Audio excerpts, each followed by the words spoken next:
Well, I hope that was the perfect music to get everyone in a holiday mood. I want to welcome you. Thank you so much for being here, joining us for the December Aging Well.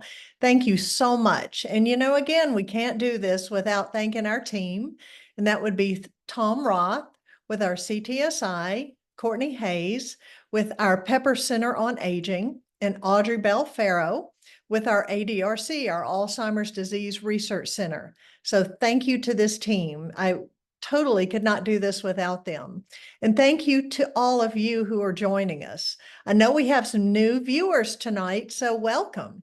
This happens on the second Tuesday of every month from 5:30 to 6:30, and we're oh so glad you joined us. The mission of this event, of this program, is to share different types of tips and tools and ideas and just give you the resources that hopefully you can age your best. We never define what that looks like. We just want to allow you to age the way you want to age. And for me, I want to stay healthy and happy so that I can continue to be involved in our children and our grandchildren and our community's life. So without further ado, we're going to jump into this program because we have an amazing agenda for you tonight. First off, we have Chef Matt, Bertoni, and also Sarah. And Sarah, I am so sorry. I know I'm not going to say your beautiful name correctly. Sarah Razumilson. Both of them are with the Sir Winston Wine Loft and Restaurant in the Hotel Indigo that's right in downtown Winston. And they are going to both be sharing some of their special recipes that are perfect for a winter night like this. So I'm going to turn it over to them. Thanks, Deb. Happy to be part of Aging Well. Today I'm going to be making sticky soy ribs with a peanut ginger slaw. This will be going on our menu this Saturday and continuing through the rest of the year. I'm going to be walking you through step by step of how to make it, heat it up, and plate it. So we'll start with the rub.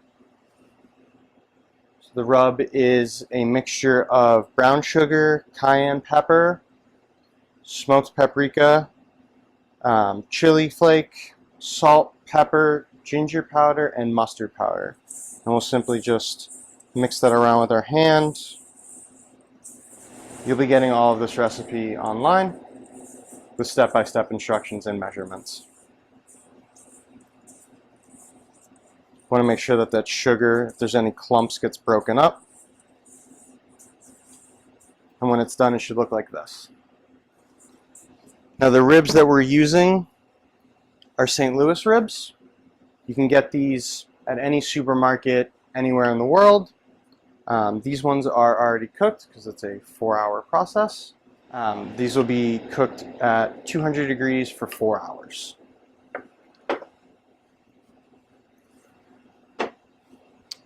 For the sauce, we'll need a cup of brown sugar, half a cup of rice wine, a cup of soy sauce, 2 tablespoons of sesame oil, teaspoon of garlic powder, and a teaspoon of ginger powder. And this will all go together in a sauce pot.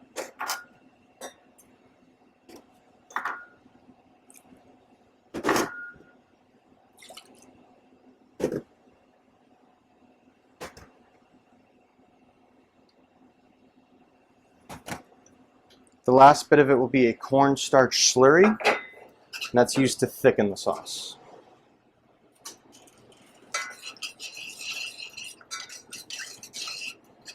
You can use a spoon or a whisk to do this.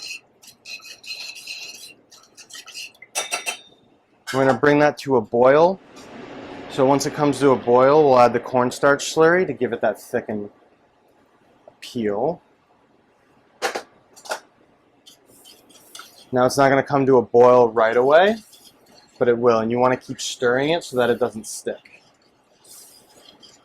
There's a lot of sugar in here, and if that sticks, it's going to be a hard time trying to clean that pan. You want to leave it on medium-high heat. This recipe is actually, the sauce recipe is actually my aunt's, and she's the one that got me into cooking. Big Italian family, house on Cape Cod, and I would watch her hospitality and food that she would make as a kid, and that's what really sparked my interest in doing this as a career and having fun with it.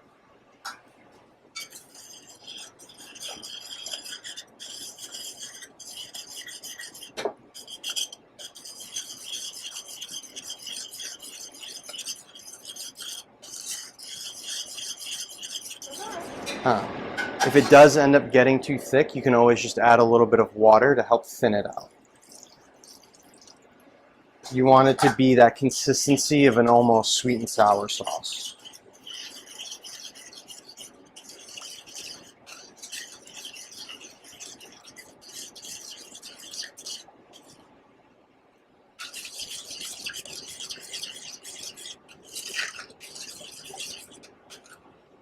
Should have that nice thickness to it, but still be fairly loose.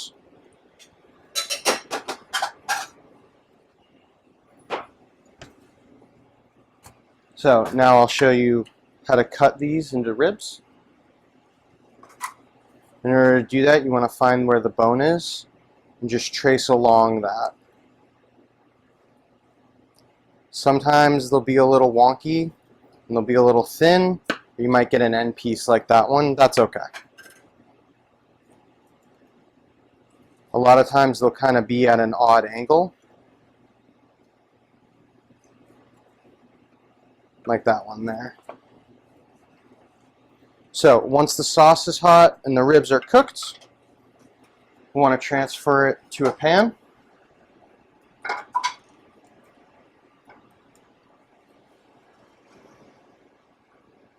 Bring that up to about medium heat. And you're just going to add the sauce onto the ribs. And that should be enough sauce for about half a rack of ribs. I would suggest if you have any left over, it's excellent with broccoli, bok choy, or fried rice.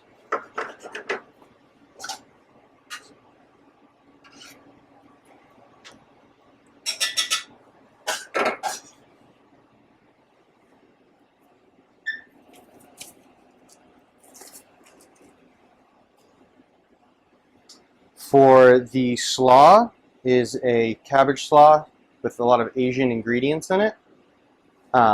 Green cabbage, red cabbage, carrots, shredded carrots, chopped peanuts, cilantro, scallions, ginger powder, garlic powder, and rice wine vin, as well as sugar. Obviously, I understand most people don't like cilantro or can't have peanuts. Those can easily be substituted out.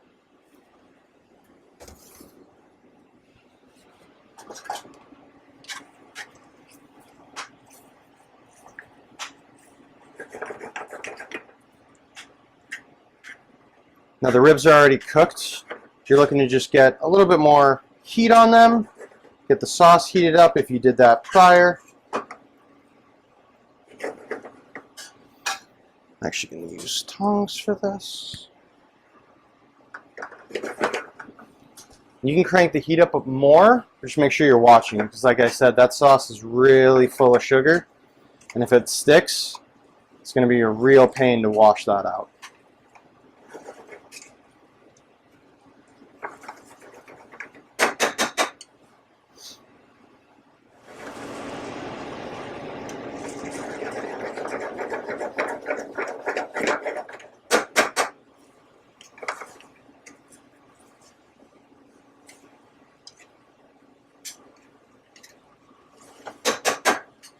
So once the ribs are cooked, do a nice little stack.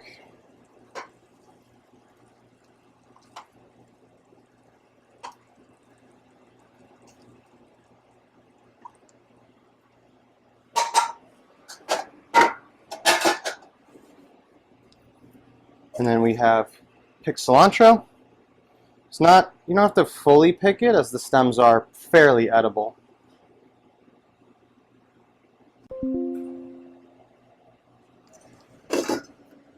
and then white sesame seeds.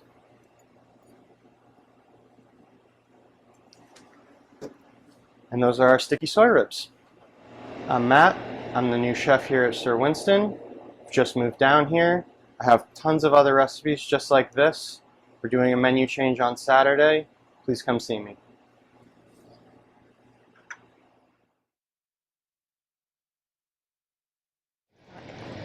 Hello, my name is Sarah. I am the bar manager here at Hotel Indigo, and today I'm going to be teaching you guys how to make the spiced rum old fashioned.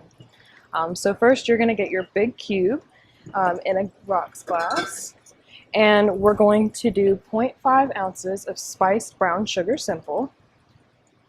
And to make that, all you need is brown sugar, cinnamon sticks, allspice. And then we're going to take our Muddy River spiced rum, and we're going to do 2 ounces of that right on top. And then we're going to take a couple dashes of black walnut bitters right over the top. And you're going to give it a little stir just until the glass is chilled.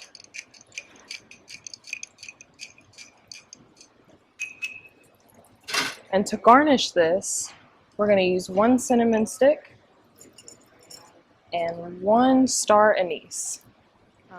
Here at the restaurant, it's perfect the way it is, but we do put it in a smoke box and it actually comes smoked. So you would get that experience here. All right. So next we have our cinnamon maple white Russian. To start, you will do 0.5 of maple syrup. Our maple syrup we keep cold, so it might take just a second to get to get this out.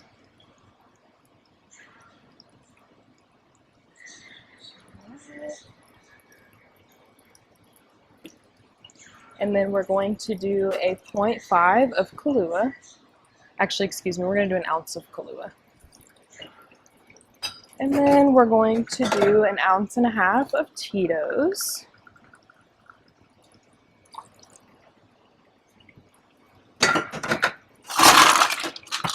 And you'll add your ice.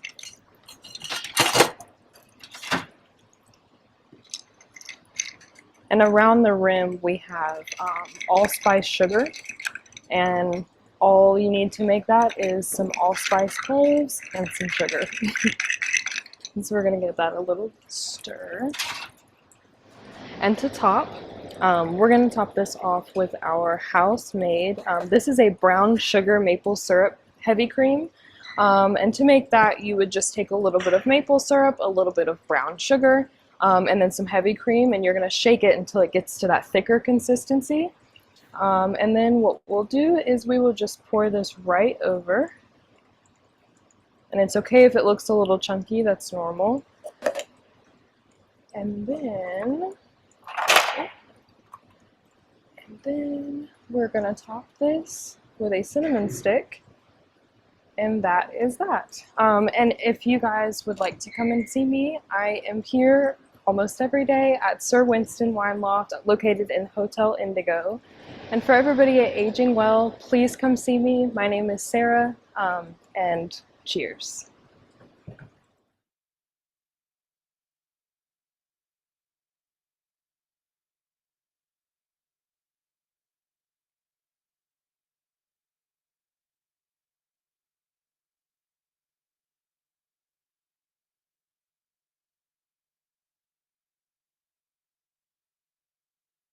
You know, I'm really excited to try this restaurant again with this brand new chef, because Matt and Sarah could not have been any nicer and warmer. And, you know, they were excited to learn about aging well and be a part of it. So welcome to Winston, Matt. We're glad you're here. So, you know, for a day like this where it's kind of dreary and rainy and, you know, who knows if it's going to be cold or not, this is the perfect day to stay inside. But we don't want to just hang out at home, right? So why don't we go hang out somewhere else? At Reynolda House, Museum of American Art. Julia Hood is going to be giving us another tour of the house, and it's just exciting to see Reynolda all dressed up for the holidays. So Julia, without further ado, I'm turning it over to you. Thanks, Deb. We are delighted to be part of the Aging Well series here today. So I'm Julia Hood, and I'm the manager of school and family learning at Reynolda House Museum of American Art. And today I want to share with you a little bit about this historic and cultural treasure located in Winston-Salem, North Carolina. This was the home of Richard Joshua Reynolds, tobacco magnate, and his wife, Catherine Reynolds, and their 4 children, Richard Jr., or Dick, Mary, Nancy, and Zachary Smith. Today, it's a historic house and a collection of American art in this fine museum. Catherine Reynolds built the house working with architects between 1912 and 1917, and the family moved in just in time for Christmas of 1917. And you can see that today, when we're filming, we are decorated for Christmas. In this room, you can also see some of the decorative arts here in the room, architectural details, and an object from our collection of American art, and we'll talk more about that in a little bit.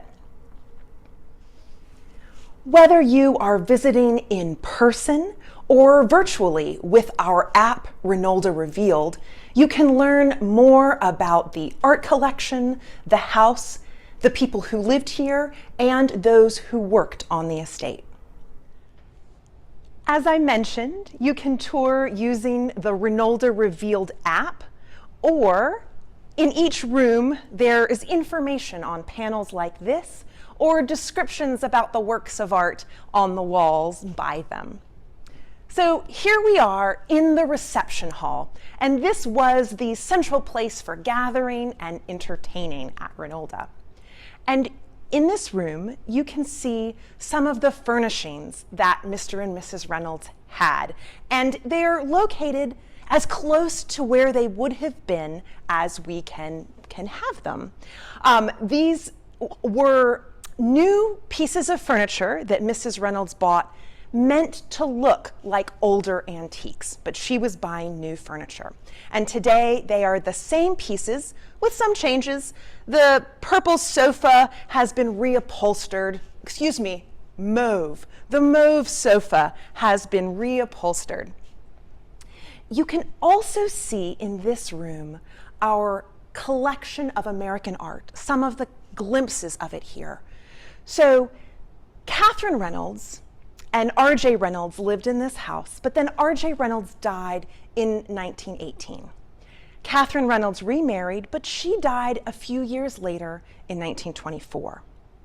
Their eldest daughter, Mary Reynolds Babcock, she ended up obtaining the house from her siblings, and in the 1930s, she made some changes. So this house has 2 main floors, an attic, and a basement, and Mary made a few changes along the way, the most exciting of which, and that I encourage you particularly to come see, is the basement amusements that she added. That includes a game room, a bowling alley, and an indoor pool. So she made some changes here, and then her daughter, R.J. and Catherine's granddaughter, Barbara Babcock Millhouse, decided to turn this into a museum of American art. And that was in the 1960s. And she started with a collection of 9 works of American art. And you can see some of them on the walls today. The collection includes nearly 200 paintings, drawings, prints, photographs, and decorative pottery. When you visit Reynolda, you will find works from our permanent collection throughout the house, as well as in some of our bedroom galleries, where we sometimes have small exhibitions pulled together around an idea. At the time of this filming, we have 2 bedroom galleries with works that connect to the idea of the artist Georgia O'Keeffe and her aesthetic eye, both in curatorial ways as she put together gallery exhibitions, but also in her personal home and how she decorated there. Catherine's architect, Charles Barton Keene, was a master of many styles, and when Catherine Reynolds worked with him, she got both the sort of English country cottage style that she was going for as he brought in a bungalow architecture and classical elements of architecture. And in here, you can see classical pilasters in behind me, and we have Doric, Ionic, and Corinthian orders all around. But you can also see some of that arts and crafts bungalow style. Behind me, there is an ingle nook around the fireplace, and that was a classic bungalow feature. Friends of the Reynolds called this the palace bungalow, because although there are bungalow features, it is a very large house, as you will see when you visit. Although you see me without a mask on for the camera, we are following all mask mandates and procedures at Reynolda, so you'll know that you will be safe when you visit. Where we are right now is our temporary exhibition space, the Babcock Gallery. And behind me, we see some works from our permanent collection that we put into an exhibition called The Voyage of Life, Art, Allegory, and Community Response. And Deb told you about this exhibition back in 2021 as we were getting stories for the show, and some of you may have contributed stories, and I thank you for that. We've got some of them on the wall at various places in the exhibition. This exhibition pulled together works from Reynolda's collection, works from collections at Wake Forest campus, and some works from private collections. Often, this gallery will hold temporary changing exhibitions, and we usually have 2 per year. This spring, in the spring of 2022, we'll have Black is Beautiful, the photography of Kwame Brathwaite, and that will be a colorful and interesting look at Harlem in the 1950s and 60s and the arts and culture scene as well as fashion.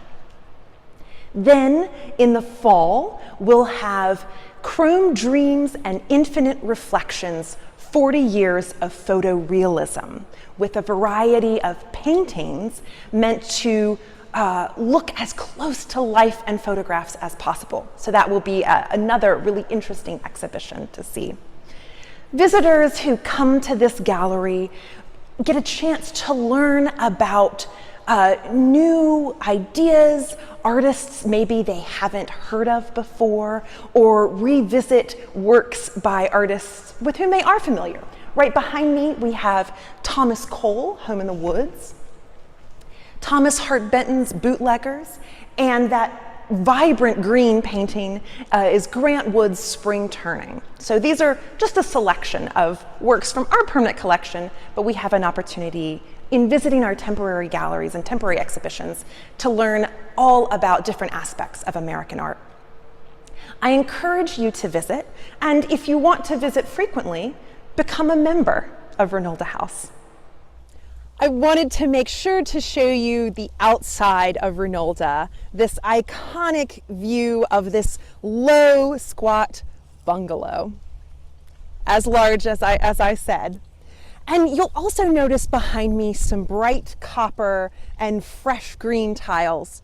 After 104 years, we replaced the original tile roof over the last couple of months, and we were able to get the terracotta tile from the same company that had made it when Catherine Reynolds and her architect Charles Barton Keene bought it initially. Reynolda was much more than just the house and country estate of the Reynolds family. It was over 1,000 acres, and Mrs. Reynolds intended it to be a model farm. And it was a working estate. It was self-sufficient. There was a dairy in Reynolda Village, what we know of as Reynolda Village today. There was a dairy there and places where people who worked on the estate lived. And there's a formal gardens, and I understand that you heard from John Rothling, the director of Reynolda Gardens, hearing more about that. And there was entertainment outdoors. They had a 9-hole golf course and a 16-acre lake. So it was a grand estate. And today you can still visit 3 different components of that: Reynolda House, Reynolda Gardens, and Reynolda Village. So today, Reynolda Village has dining opportunities, shopping opportunities, and Reynolda Gardens, you learn some about. People also enjoy the wooded trails that are part of Reynolda Gardens, and I see lots of people out walking here. And both Reynolda Gardens and Reynolda House offer various educational opportunities. We have lectures, we have classes, ways that you can learn more about horticulture, about American art, about history, etc. So I really encourage you to come make a visit if you've never been, or come return if it's been a while. Please come see Reynolda and learn more here with us. Thank you so much.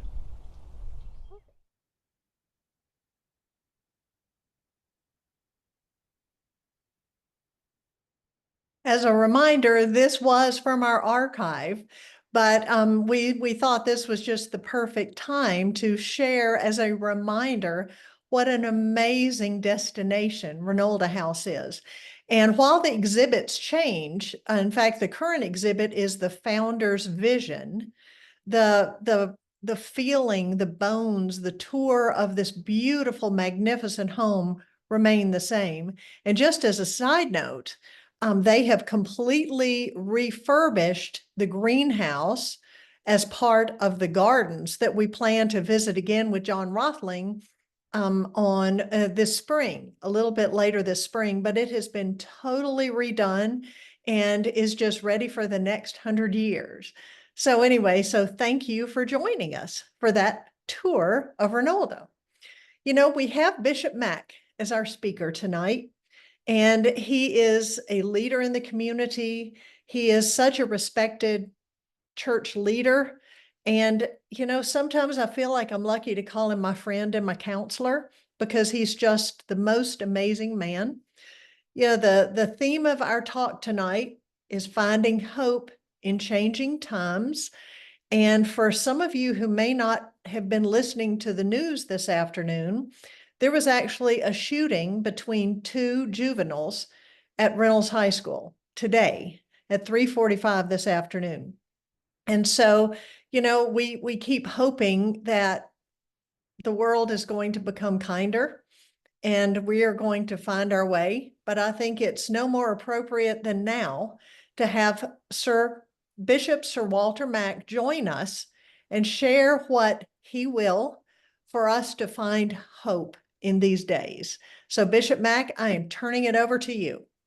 Bless you, Deb. Thank you so much. And it's always a pleasure to be able to share with Aging Well and to share with you. And I just thank you for your tremendous gift and your love and passion for the community and your entire team. I'm telling you something, Deb, you made it hard for me because I was looking at those ribs and man, I almost just started to just leave now and go to the restaurant. But it was an amazing show on today. Listen, I'm going to just take a moment and share the slides that I have here, and we'll get right into our message for tonight. And I want you all to know that this is an interesting time. Thank you for mentioning the shooting on today, because if ever there was a time we need hope and peace, now is that time. And so I just want everyone to join in, and we just give you a word of inspiration as we approach this Advent season, or we're in Advent and approaching the celebration of Christmas for many of us. And so I want you to know that we'll have a message tonight. Hopefully you are inspired. Let's go forward. Watch this right here. This is a test of selective attention. Count how many times the players wearing white pass the basketball.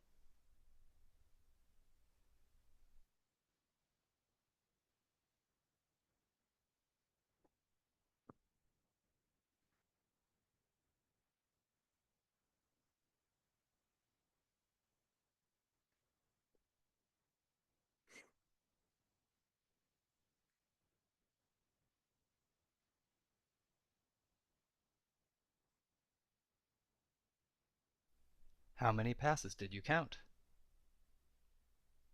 The correct answer is 15 passes. But did you see the gorilla?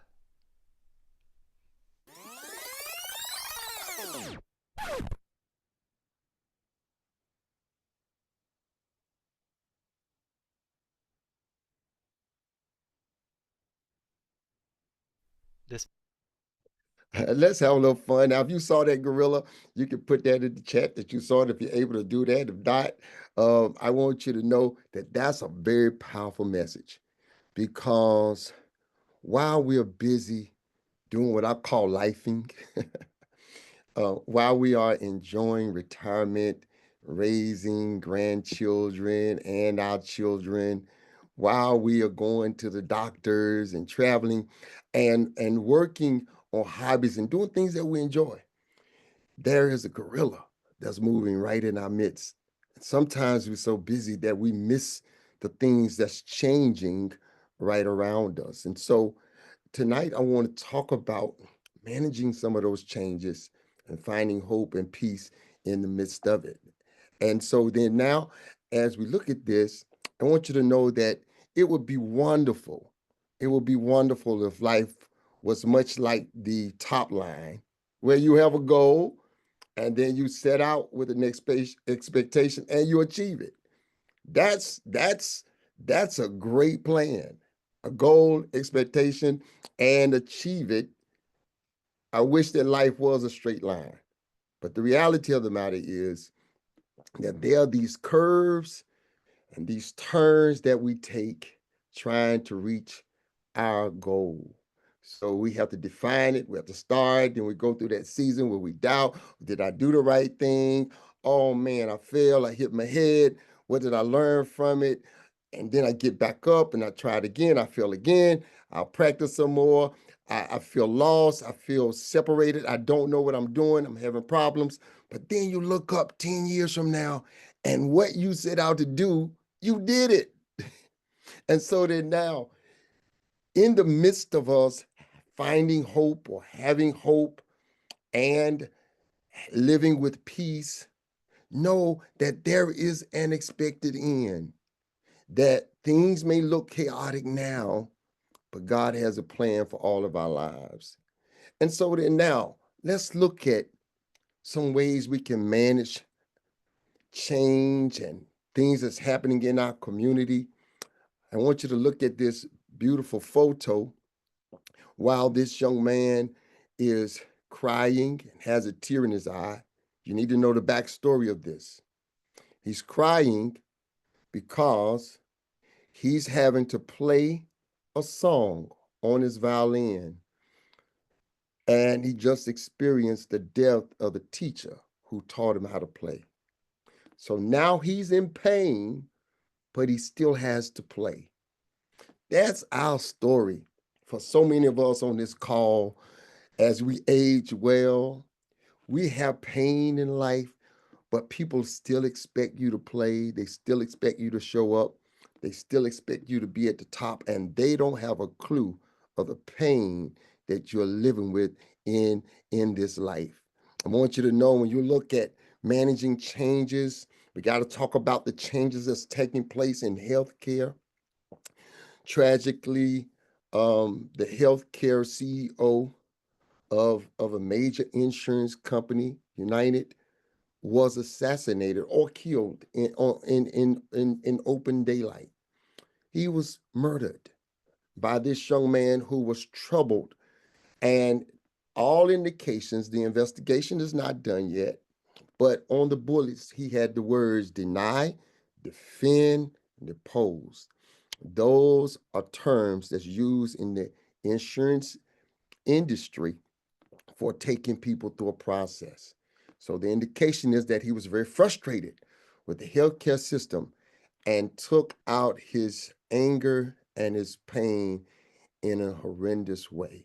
And we're praying for the family of that CEO who lost his life. We're talking about things that's changing. We're talking about gorillas that's moving right in the midst of us. Then on the same day, we find that just yesterday, the verdict came down after they apprehended the young man who shot the CEO. On the same day, the verdict came down with this young man, Jordan, who was killed on a train, and the trial took place, and the one who committed that murder was acquitted. There's much anger around this. There's a lot of division over what actually happened, how it happened. But the question that we must raise is, how do we value life today? How do we value intervention? Because this man was in a chokehold for over 5.5 minutes. So all of these things are happening around us. In the midst of that, we now have to deal with the changes of diversity, equity, and inclusion. I won't talk about this not so much from a political perspective, but I want to talk about this because think about it. What kind of world are we living in where there are some who don't want diversity and inclusion and equity? And just think about that, what that means, because just know that this is much broader than a political issue. When you talk about diversity, equity, and inclusion, you're talking about all of these capacities that it affects. It affects how we understand each other's background, who we get to the table, what the table looks like when people get there, the equality, how we belong, where we fit in, how we understand and appreciate culture and various cultures that make up this place that we call the United States of America, or wherever you're tuning in from today. Our differences. I'm not like you, you're not like me. But when we come together, we both bring a gift. We bring our personality. We bring what makes us thrive. We're talking about gender issues and variety and personality and languages, and even how we understand those who are physically challenged. This is bigger than just a political issue to sway people one way. You're talking about us opening ourselves up and being diverse, being inclusive, and making sure that equity is established. Then we have a nation that is divided, over issues just like that. If you look at how close this election was, we're talking about a 3 million vote difference in terms of the popular vote. And we are divided. We are a divided nation in many ways. And the temptation is this, that you will begin to think that everybody is responsible for the things that may be different in terms of how you see it. But if we are divided right down the middle on many views and many perspectives, the one thing we must understand is that we still have to stand. We still have to show up.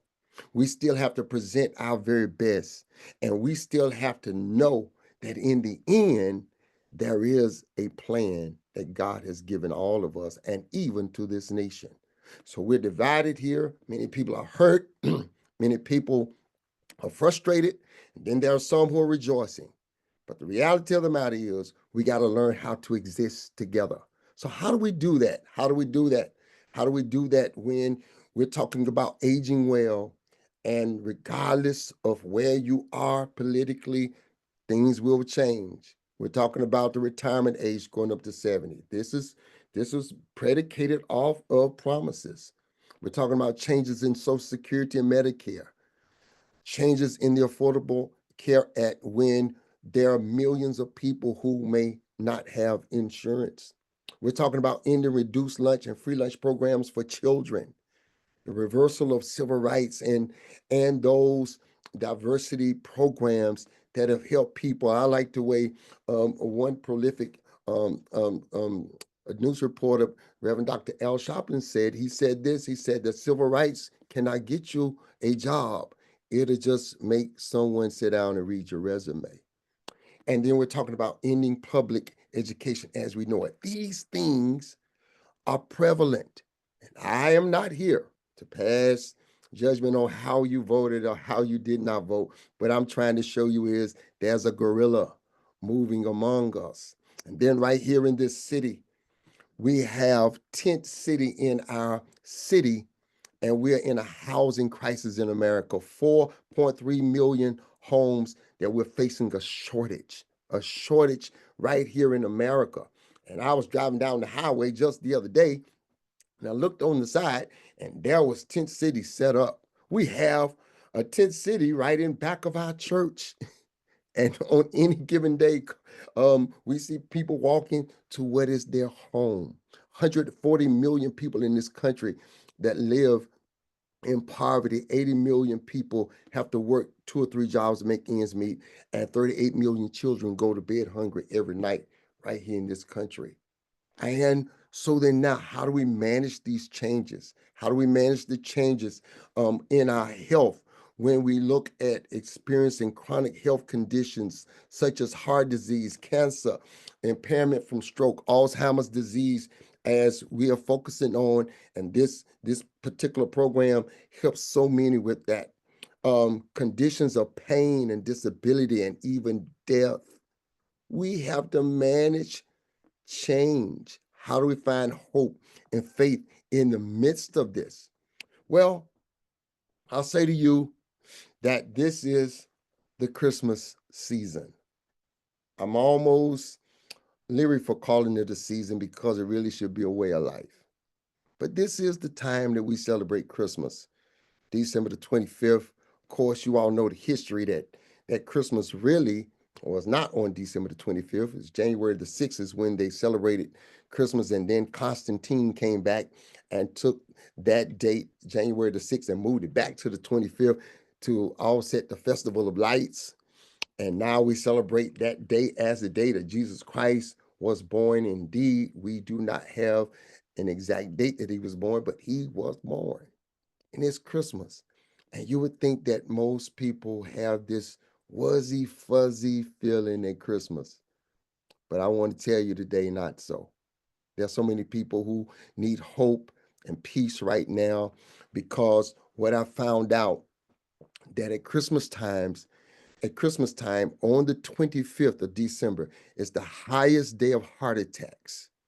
The highest day of heart attacks than any other day of the year. Out of 365 days, there are more heart attacks on December the 25th. And many experience heartbreak and stress and suffer loneliness. And so then now you're talking about stress and anxiety. Depression is among us, even at Christmas, the time when we should be jolly and happy. There are many people who are depressed because they don't have the family they once had. They don't have the peace and the joy that they once had. And so now they're experiencing depression. We're talking about at Christmas time, more house fires take place because of how we connect up the trees, and we have decorating accidents. I have not climbed a ladder in quite some time, and then you get on the ladder and you're trying to nail something on the wall and you mess around and slip and you fall. Did you not know more accidents happen now? Then there's a celebration of drinking and accidents that take place because people are not responsible in terms of drinking. And then not to mention that there's still COVID among us, and flus and viruses that people now catch because of the family gatherings. All of this is happening. All of these gorillas are among us. How do we find hope and peace? I'm going to show you this, and we'll be done in just a few. All right. How do we find hope and peace in changing times? How do we do that? Well, I was speaking Sunday, Deb, and I was preaching, and I did a message on peace as an Advent. That was a Peace Sunday. And one of the things that we found in the study done by Barna Research Agency, they found that the top 2 reasons that people even come to worship on Sundays is to get inner peace and hope. Inner peace and hope. And so we initially were going to talk hope, When I saw this, I had to slip peace in there because hope and peace, they go together. So then now, inner peace and hope are the top two reasons that people make their way to sanctuaries or find a place of solace where they can get peace and hope. So then now, how do we find that? Well, in Isaiah the 26th chapter, the 3rd verse, it says, "Thou will keep you in perfect peace whose mind is stayed on them." So then now, if your mind is stayed on God or the higher power for which you have decreed or declared, then according to this scripture, if your mind stays on God, he gives us peace. So that's where my peace is. My peace is not on that gorilla that's moving in and out while I'm busy doing what I have to do. My mind stays on the peace that God gives me.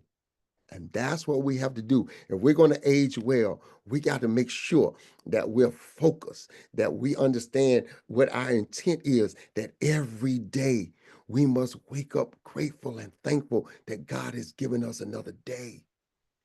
Then now, 1 Peter 3:15 says, "But sanctify the Lord God in your hearts and be ready always to give an answer.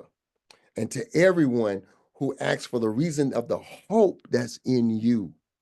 So then now I have the obligation that in the midst of the gorilla moving, for me to always show up with hope, which means that hope is that expectation that it may be this now, but it does not have to be that later. And so then now, hope maketh us not ashamed. So then now, as I keep my mind stayed on him, as I live with the anticipation of hope, something good has to happen. Something noteworthy has to happen. I love this study that was done some time ago by Duke University. They actually did a study on how do we have hope and peace. And one of the things that they found is this, that they gave some very practicals on how you can live at peace, how you can live with hope.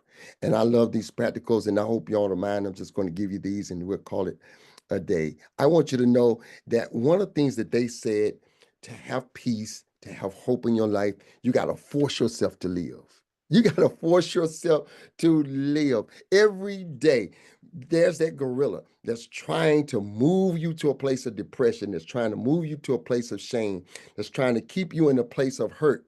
But I want you to know that you have the authority to speak life and declare that no, I am not going to succumb to that which I am feeling, the hurt and the pain that I am feeling. I'm not going to succumb to that.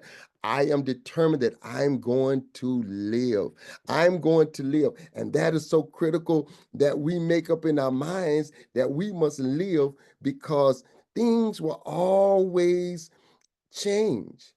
I read something not too long ago that said this: your brain is always searching for proof of what you tell it. It's called confirmation bias. And it works like this: if you believe nothing ever's going my way, your brain will highlight everything that confirms that belief. But if you tell yourself, I know things can get better, your brain will start finding evidence to support that idea. Your mind is not just doing its job, actively looking for evidence to reinforce the world you've created in your thoughts. So remember, be conscious that you have the power to shape the world that's around you. You have to force yourself to live. Before my mother passed, she went to the doctor, and the doctor gave her her prognosis. And he said, "What do you want? What do you want me to do?" And she said emphatically, "I want to live." And do you not know that that doctor became very aggressive, and my mother lived 2 years after that? You have to be determined to live. Live to be a blessing to others. Live to be a blessing to others. One of the things that I found out is that when we face depression, when we face hurt, and pain, when we begin feeling sorry for ourselves, because we get there sometimes, right? When we begin to feel sorry for ourselves, you know what I found out? The best therapy for me to do is to go visit somebody in the hospital. Go to some some nursing home somewhere. Go to a situation where indeed I may find someone who's in a worse position than I am. And I have learned that when you learn to be a blessing to someone else, when you learn to give and share, it helps us to live at peace and remain hopeful. I want you to know that I found this bit of history that I thought was very interesting. That if you go to many of the Roman Catholic churches and on the stained glass windows, there there are many pictures of birds and doves, etc. But but but if you look at this pelican, there's something very interesting about this pelican. That is, this pelican is eating the flesh out of his chest so that the pelican can feed the baby birds in a time of famine. Of course, this was a legend, right?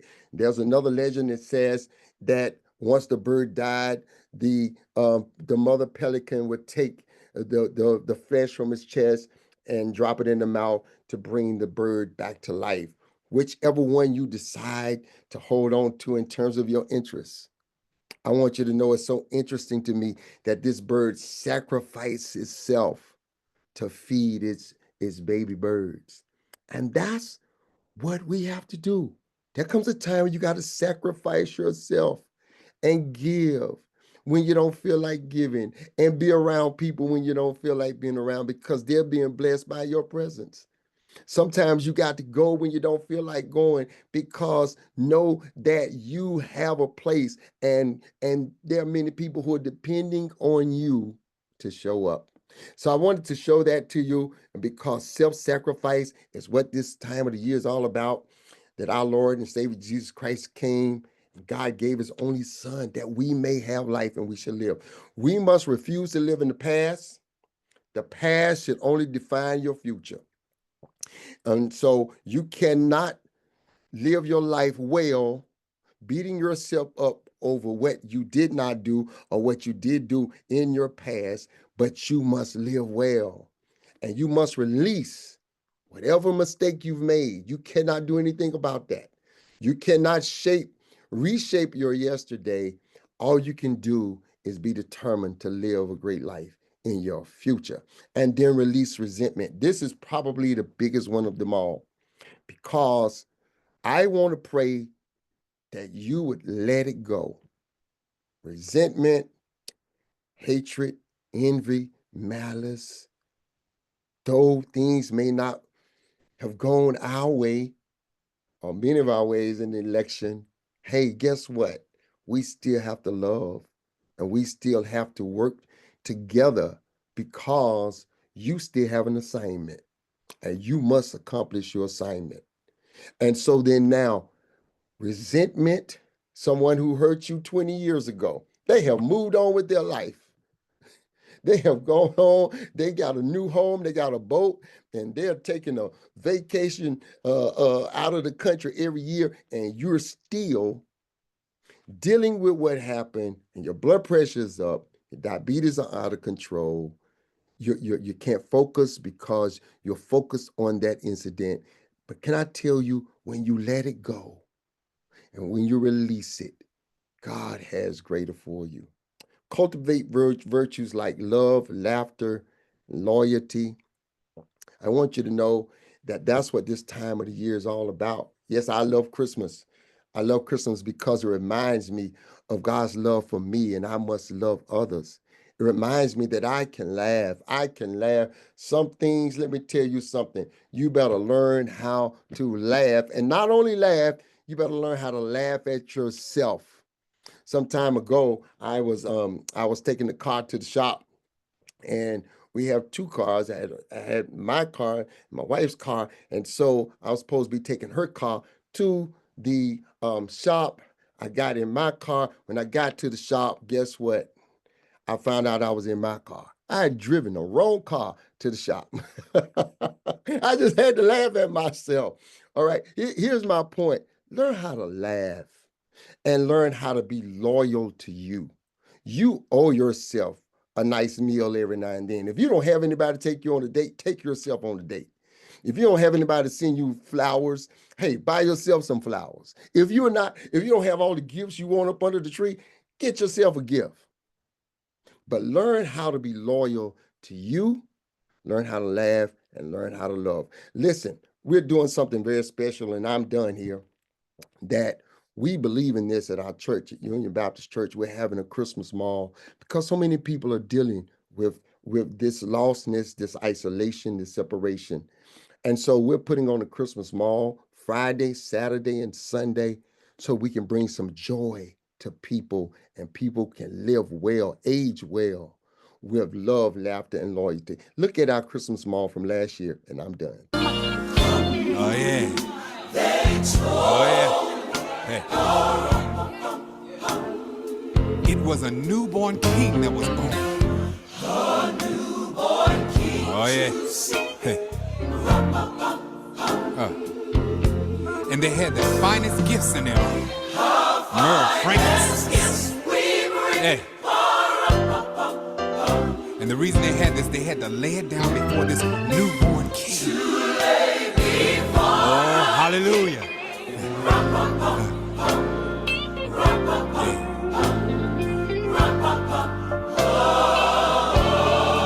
laid it down just to honor him. Thank you, Jesus. Oh, when we come. Oh. On my drum. Yeah. Oh, hallelujah. I feel this thing. Think I want to change the key one more time. Hey. Well, I got my little drum out and I got the feeling and I got the grooving with it. And you know what? I looked over at his mother and she was nodding. She was feeling the beat I was playing. Hey. Yeah. You know what? The Shekinah glory came in the house and I looked around and the animals was nodding. The animals was rocking with the beat. Hey. See, when God comes in the building, everybody's got to move. Hey. I played my drum. I played so I felt it myself, and then I tried to play my best. I played my best for him. Oh. Hey, I played my drum. I played it. I played it.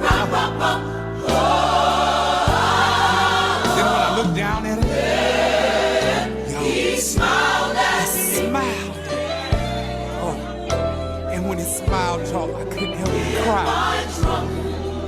I couldn't help but cry when I was looking at the little baby Jesus smiling at somebody that he didn't even know came just to give his life just for me.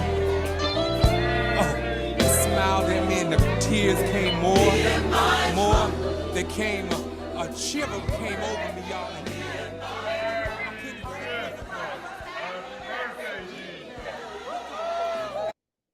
God bless you all. Thank you all. And I want to invite you to join us. If you're feeling a little in that place, come and join us and let us love on you and give you some peace, some hope, and some joy in this time. Deb, I hope that was okay for you. All right. God bless you. Bishop Mack, as always, it was perfect. And I think I recognize Mrs. Claus from that video. Yes, I that's think right. she's a very good friend of Denise mine. Wade So I'm glad to know and I have Joe friends Wade, in high yes. places.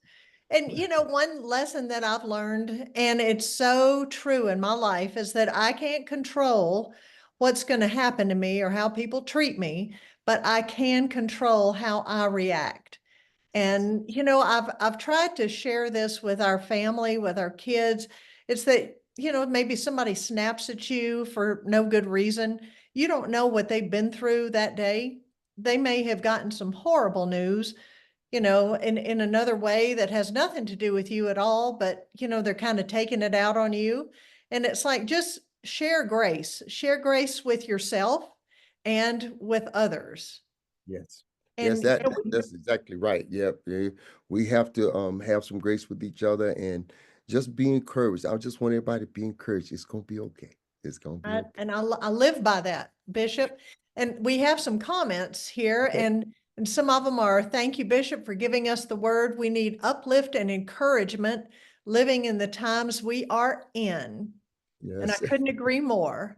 And then it says that we all and Aging Well are a blessing. Wishes to you and yours for a happy and a peaceful season through the holidays, and see us in 2025. People are telling you this was terrific and unexpectedly a big thank you. So I cannot say that enough on behalf of me. I love you, Bishop Mack. I love your church. Y'all are just the best, and you take really good care of this community. Bless you. So, to all our Aging Well friends, I don't know if y'all remember when we were all in elementary school, it was so fun at Christmas break to say, okay, see you next year, because that always just sounds so far away. But Right. that's what I'm going to tell all of you at Aging Well. I want to see you January 14th, and we'll see you next year. So until then, please be well, be happy, and most of all, let's age well.